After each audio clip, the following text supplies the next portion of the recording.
मेरी मन्नत की खुशी को नजर लगाने के लिए यहाँ खड़ी मत रहना।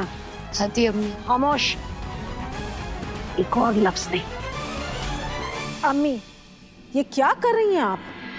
जवान बच्ची को सबके सामने बेइज्जत क्यों कर रही हैं आप? ये आपको जेब नहीं देता है। दुआ और इबादत भला क्यों जलेगी अपनी बहन की खुशी से? हाँ, जितनी कुर्बानियां इस घर के लिए इबादत ने दी हैं, किसी और ने नहीं दी हैं। और ये जेवर, ये सोना चांदी कब से हमारी शान तय करने लगे। मन्नत को नए जेवर की कोई जरूरत नहीं है।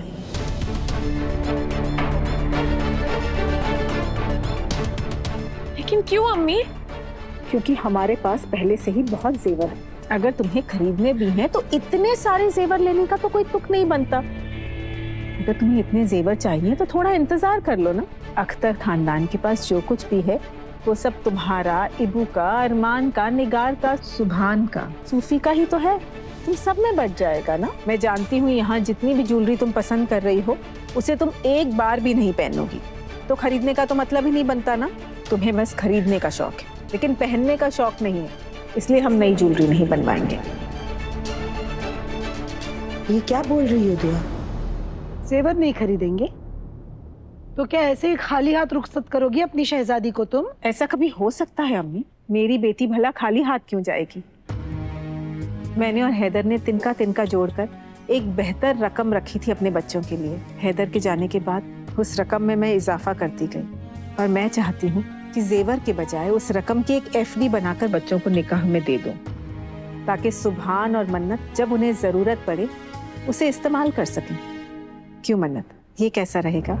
अरे बच्ची से क्या पूछ रही हो? ये खाक जवाब देगी तुम्हें। रीति रिवाज तो घर के बड़े ही तय करते हैं ना दुआ। और ये एफडी वेफडी मेरी कुछ समझ में नहीं आता। जेवर मांग रही है मेरी जान तो जेवर दे दो उसे।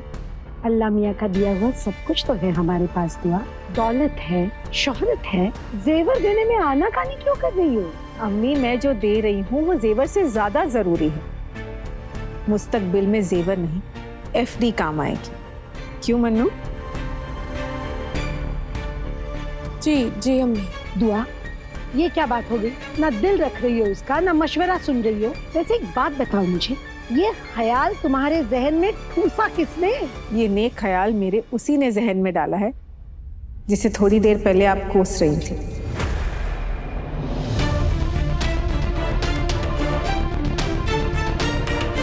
मैंने कहा था ना, सबसे ज्यादा फिक्र इसे मन्नू की है।